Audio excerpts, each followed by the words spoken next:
Bangladesh high commission লন্ডনের সামনে একত্রিত হয়েছি প্রতিবাদ সমাবেশে। আমরা অনতিবিলম্বে দীপু দাস হত্যাকারীদের দ্রুত বিচার চাই। চিন্ময় প্রভুকে অন্যায়ভাবে আটক করে রাখা হয়েছে দীর্ঘদিন পর্যন্ত। তাকে আমরা অনিবিলম্বে তার মুক্তি চাই। বাংলাদেশ হাইকমিশনের সামনে এসেছি।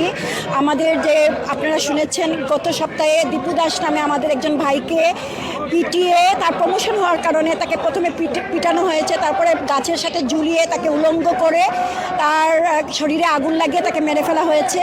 তো আমরা এইরকম ঘটনা বাংলাদেশে প্রতিনিয়ত হচ্ছে। বাংলাদেশে শুধু হিন্দুরা নয়, বাংলাদেশে কোনো প্রগ্রেসিভ মানুষ, কোনো যারা সেকুলার মানুষ, যারা রাজনীতিতে আছেন বা যারা সামাজিক সাংস্কৃতিক কর্মী, কেউই বাংলাদেশে সেফ না ডক্টর ইউনূসের সরকারের সময়ে।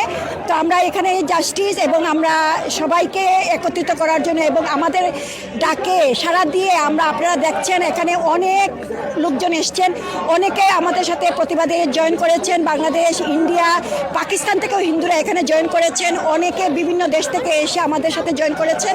আমরা এখানে হিন্দুদের আমরা জাস্ট একটা মেসেজ দিতে চাচ্ছি বিশ্বকে, সেটা হলো হিন্দু লাইফস ম্যাটার্স। আপনারা দেখেছেন যে হিন্দুদের সাথে বাংলাদেশে কিছু ঘটে থাকলে এই খবরগুলা বিশ্বের কাছে পৌঁছায় না, কেউ এইগুলো রেস করে না। আপনারা দেখেছেন তারেক জিয়া বাংলাদেশে গেছেন, গিয়ে উনি হাদির পরিবারের সাথে দেখা করেছেন, কিন্তু উনি দীপু দাসের পরিবারের সাথে দেখা করার বা এটা নিয়ে কোনো কথা বলার প্রয়োজন মনে করেনি।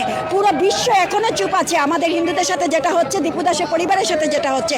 তো আমরা এখানে অ্যাওয়ারনেস ক্রিয়েট করতে আমরা বিশ্বকে জানাতে এসেছি আমাদের বাংলাদেশে হিন্দুদের বর্তমান পরিস্থিতি এবং ডক্টর ইউনূসের আমলে। এখন আমি জাস্টিস চাচ্ছি। দীপু চন্দ্র দাসের সাথে যেটা হয়েছে ওইটা আমার পরিবারের সাথে হতে পারতো। তো আমি আজকে দাঁড়িয়ে আছি as a proud Bangladeshi Hindu, আর আমি চাচ্ছি জাস্টিস। পিওরলি এসেছি অ্যাজ এ ডায়াসপোরা, আমি আসছি ব্রিটিশ হিন্দু হয়ে, আর আমি চাচ্ছি যে জাস্টিস পাক দীপু চন্দ্র দাস, আর এই হিন্দু অ্যাট্রসিটিস ইন বাংলাদেশ বন্ধ করা উচিত। যে বাংলাদেশ জাতির পিতা বঙ্গবন্ধু মহান মুজিবের নেতৃত্বে আমাদের হিন্দু মুসলিম বৌদ্ধ খ্রিস্টান সবাই এক কাতারে ঝাঁপিয়ে পড়েছিল, সেই বাংলাদেশে দীপু দাসের মতো একজন মানুষকে দিনে দুপুরে জ্বালিয়ে মারল এবং শত শত মানুষ সেই দৃশ্য অবলোকন করলো। আসলে অবাক বিশ্বে সেই বাংলাদেশকে আমরা আসলে দেখেছি। আমি এমন বাংলাদেশ আমরা আসলে কখনোই কল্পনা করতে পারি নাই। আমরা চাই একটি অসাম্প্রদায়িক সুন্দর একটি বাংলাদেশ, যে বাংলাদেশে হিন্দু মুসলিম বৌদ্ধ খ্রিস্টান সবাই সমানভাবে একসাথে বসবাস করবে।